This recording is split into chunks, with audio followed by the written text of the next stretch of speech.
Hello, dear students and esteemed learners. Welcome. Today, we are going to start the second week of our course on sociology of health. We have completed the course of the first week, and that was on the larger theme on sociology of health, introduction, and basic concepts. And for this week, the theme is theoretical perspectives to understand health and illness, as it is mentioned in the slide also. I've included many theoretical perspectives in this week's course, and we will start with biomedical perspective on disease and health. You may ask, why do we need to study theoretical perspectives, or what do we understand by theoretical perspectives? So, theoretical perspectives are basically the viewpoints of multiple authors or scientists who share similar lenses to look at the problem, or there is a kind of continuity of thought in their work. Within a discipline, there can be several theoretical perspectives. In sociology, we have functionalist perspective, Marxist perspective, post-structural perspective, etc. Now, the theoretical perspective that I have selected for today's lecture is biomedical perspective on disease and health. Now, there are two things. Biomedical perspective is a very contemporary perspective, and it has its takes on multiple things. As of today, I was just seeing that even in the courses of engineering, there is a biomedical perspective. So I had to specify this, that this is biomedical perspective on disease and health. Now, the other important thing is this, that this is not a sociological perspective, but a perspective prevailing in medical sciences. However, when we talk about health and disease, then most of the time, the basic concepts that we try to understand, those are defined by and at some level getting governed by the biomedical perspective also, right? So it would be very helpful to understand the biomedical perspective so that we can understand the way the medical science people talk about these concepts. Now, in this lecture, under this topic, I have tried to include 4 different points or sections: biomedical perspective on disease and health, then growth and development of biomedical model, then dominance of the biomedical model in healthcare, and limitations and criticism. So we will try to cover all these points. There are few keywords also, like biomedical approach, germ theory of disease, pathology, immunology. So these keywords give you an idea that which things we are going to discuss. Understanding biomedical perspective. The term biomedical combines biology and medicine to understand and treat health related issues. It aims to understand pathology or disease at a cellular level and provide suitable medical intervention to eliminate, cure the identifiable pathogen or damaged tissues. Now, I've read the statement, but let us try to understand it. First, biomedical combines biology and medicine. Now, biology basically to understand, and medicine to treat the health related issues.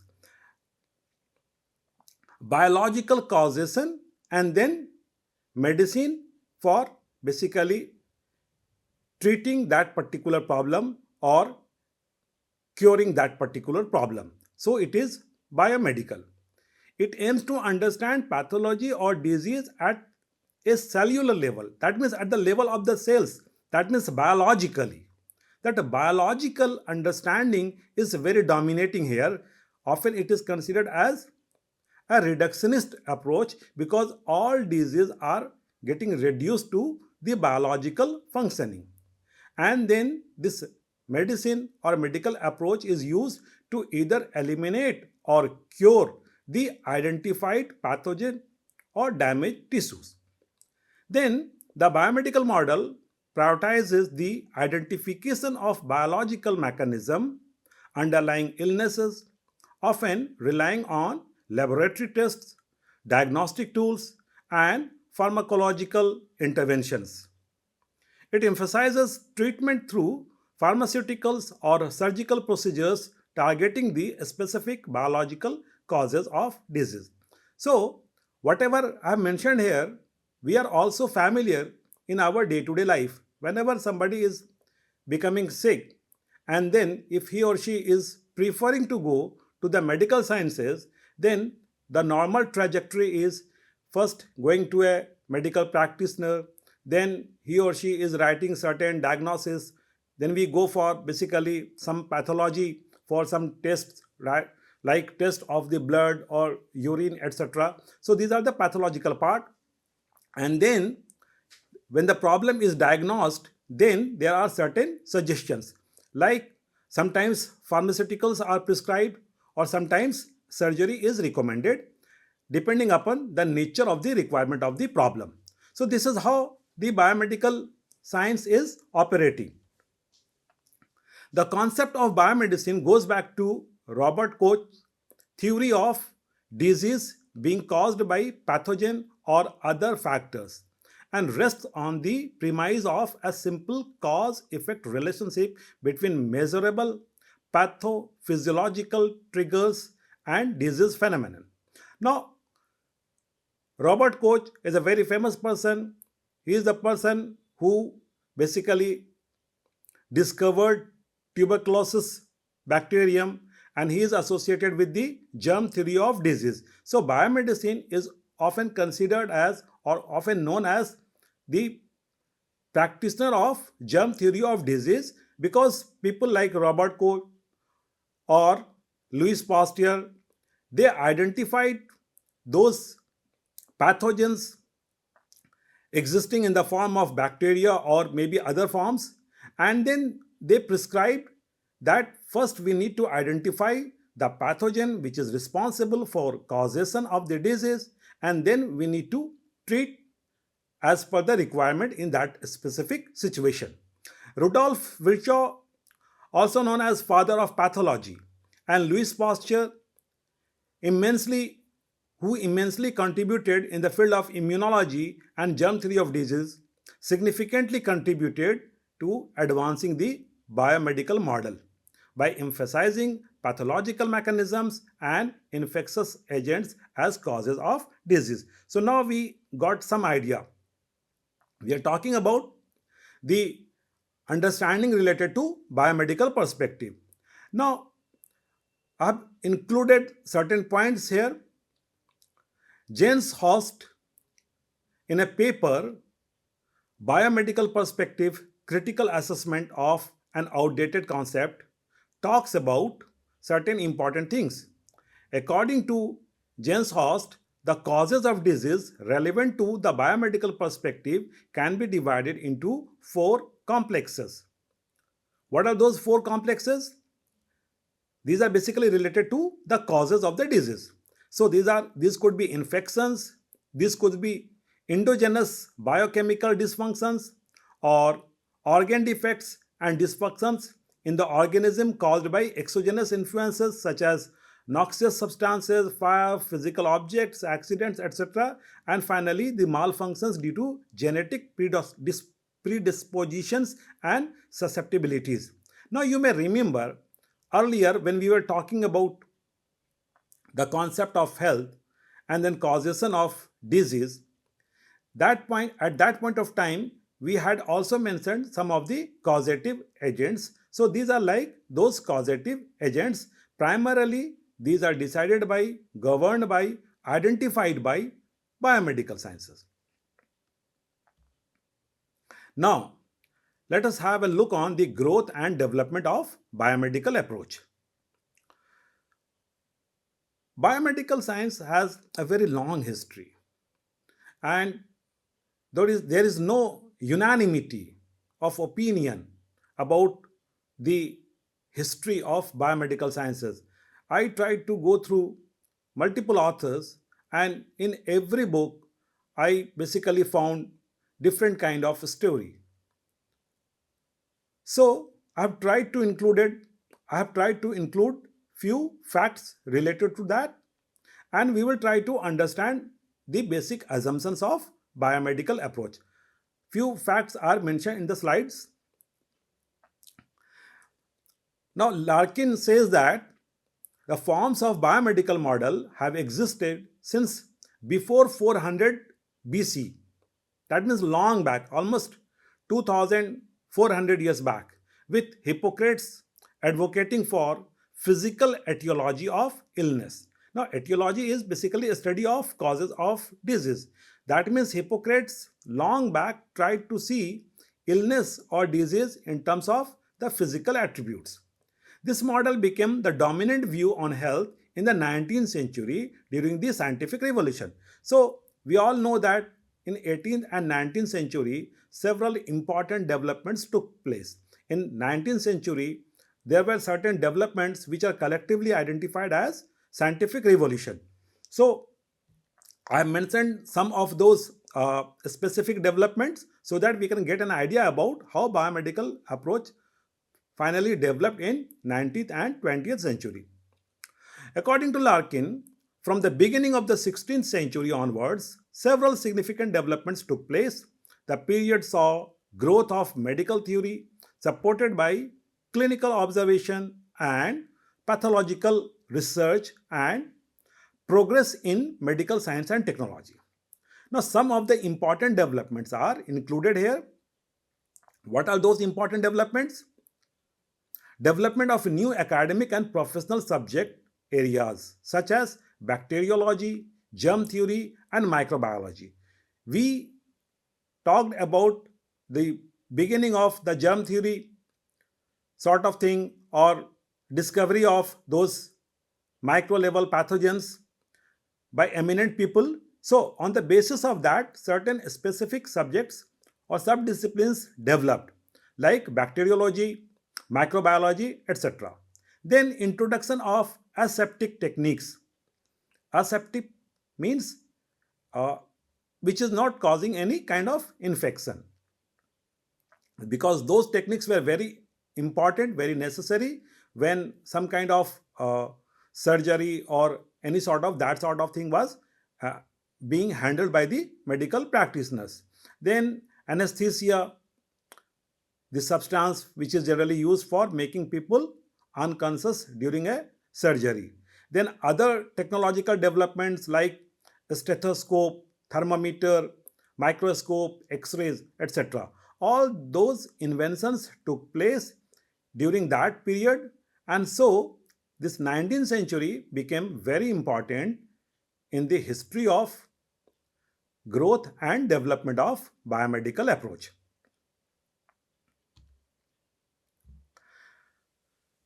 Again, Larkin has identified certain principles, or you can say tools and techniques, which are generally used in biomedical approach.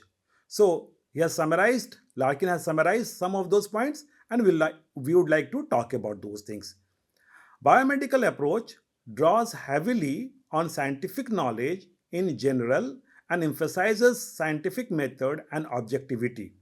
Now, this scientific method and objectivity is often also known as hypotheco-deductive method. Now, students of sociology who have studied research methodology, they would be familiar with the word deductive method or hypotheco, basically that is related with the hypothesis. So, this is how the research basically is progressing in these sciences on the basis of certain hypotheses.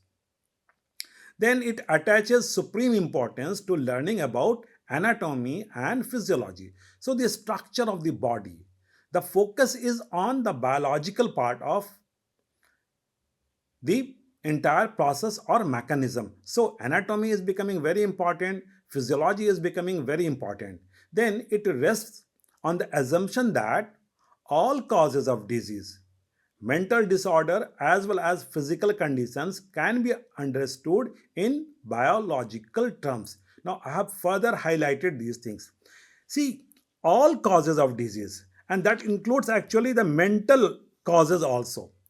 This is very important because according to biomedicine, all disorders, including mental disorder, can be understood in biological terms. The psychologists have criticized this approach of biomedicine to a great extent, and even the social determinants or the people who follow the social determinant approach, they are also criticizing biomedicine for this approach or for these uh, principles that they follow, because many of these points could not be proved on the basis of certain emerging evidences as research is showing in these fields. So, this is a very important thing. We all need to understand these things. Then, disease and sickness are viewed as deviations from normal functioning. Now, this is something that Parsons also talked about at length, that the normal deviation from normal. So, disease and sickness are not normal functioning of the body, rather these are the deviations from the normal functioning of the body, and then the body is basically required to brought back to the normal functioning through some treatment or cure. Citing multiple authors, Larkin concludes that the adoption of biomedicine shaped approaches to health and healthcare until 1970s. Now we can see that there is an extension of time period up to 1970s. So what happened after that? That is a very important point. Basically, there were many critiques within the biomedical school and outside that, within the medical fraternity and outside that, right? So because of those critics, the biomedicine actually diversified itself, included certain other viewpoints and arguments that we will take into consideration or talk about the later part of the lecture. But yes, it became a dominant perspective, although it also invited certain criticism. And in our day to day life, in India at least, we can see that yes, it is a very important, or often you can say that dominant form of medical practice, although we also have the other forms of medicine that we will take into consideration in other lectures.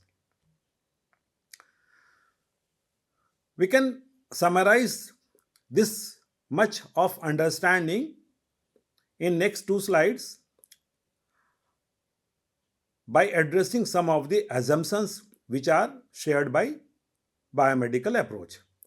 Biomedical model of disease regards disease as the consequence of certain malfunctions of the human body. We have been talking about this time and again. It is based on these assumptions. Disease is an organic condition, right? So basically, it is related to the functioning of the body, it is related to the organs of the body, and there is some kind of organic relationship between the body and the disease. Then, disease is temporary organic state that can be eradicated or cured by medical intervention. So now two, three things are mentioned here. First, it is a temporary state. That means disease is not a permanent state. Most of the time, it is temporary and it needs correction or eradication or cure or treatment, whatever you may suggest at this point of time. And then it can be eradicated or cured by medical intervention. So without medical intervention, you neither can eradicate it nor can cure it. That is again a very strong assumption. Then Disease makes an individual sick who then becomes the object of treatment. Yes, we all know the first part, that disease makes an individual sick. But the second part is very important, that the person who is becoming sick is becoming object of treatment, because it assumes that without treatment the disease could not be recovered or eradicated or cured. Disease is treated after the symptoms appear. The application of medicine is reactive healing process. Now again, if there is a disease, then certain symptoms will come up. Now, once we identify the symptoms, only then the healing process or the treatment process will start. So, this is the trajectory that this particular approach is following. And definitely, it's different from the trajectory of the preventive medicine or promotive medicine. Then, disease is treated in a medical environment, a surgery, or a hospital away from the site where the symptoms first appeared. So, a specific medical environment is required for this treatment. And if there is a surgery, then definitely a very specific, well defined atmosphere is required for that very thing. This model has dominated medical practice because it has been seen to work. That means in the 20th century, there were so many important inventions within the biomedical science that it has controlled mortalities. We talked about mortalities in our previous lectures. If you see the life expectancy of people in 1950s or 40s, not only in India but globally, you will see that there is a drastic improvement in the life expectancy of people in the last 2 3 decades. That means at the societal level, we have controlled mortalities, infant mortality, maternal mortality, or all types of premature mortalities. And in controlling these mortalities, biomedical science claims that the contribution of biomedical approach or model is very high or very substantial. And so it is considered as a very dominating medical practice. And at empirical level, we can see that yes, the prevalence of biomedical practitioners is visible in most of the societies. Although there are other forms of practitioners also, like the CAM, that is complementary and alternative medicine practitioners or the traditional practitioners. But as of now, we are focusing on the biomedical model.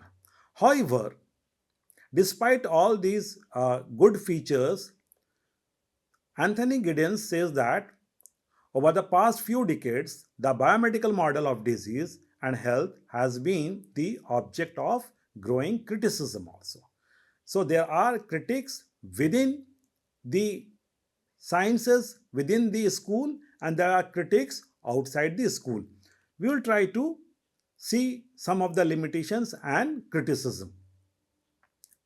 Understanding the implications of the biomedical model is crucial in healthcare.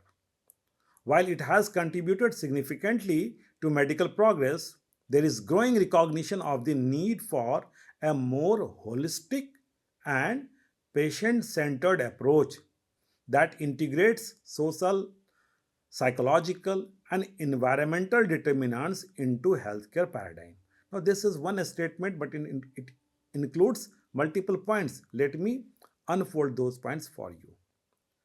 Now, on the basis of whatever we have learned in last 20 minutes, we can understand, we have understood that biomedicine is basically very much disease centric, and it believes in biological determinism.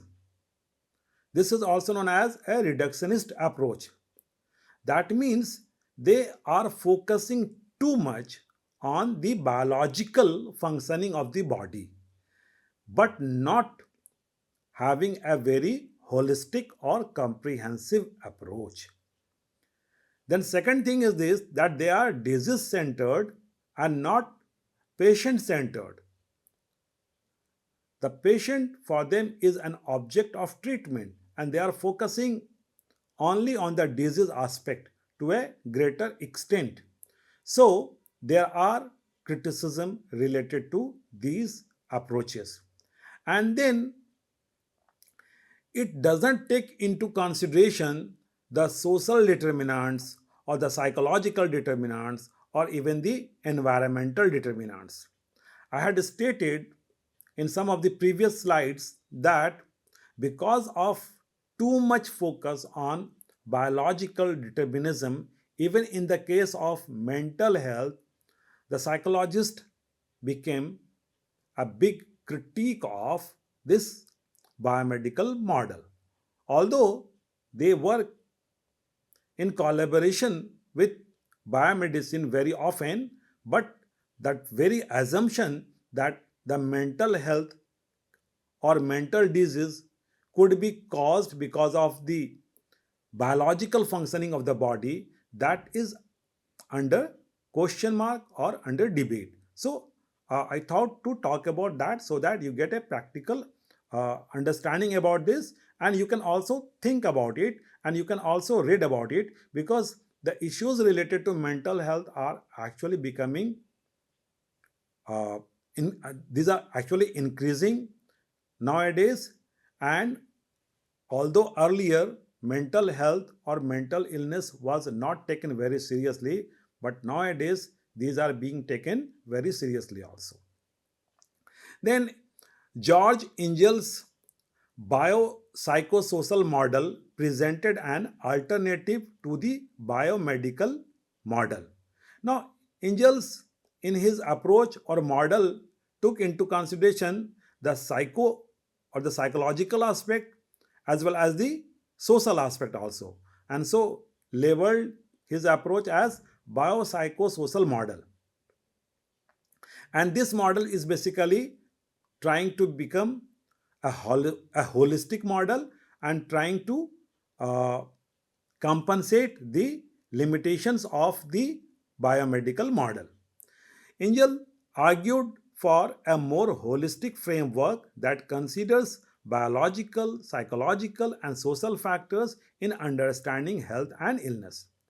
Despite proposing an alternative model, Angel acknowledged the entrenched influence of the biomedical perspective in medical education and healthcare system. Yes, we cannot discard this, that biomedical approach or model has played and is playing very important role in addressing the problems of ailment, disease, illness.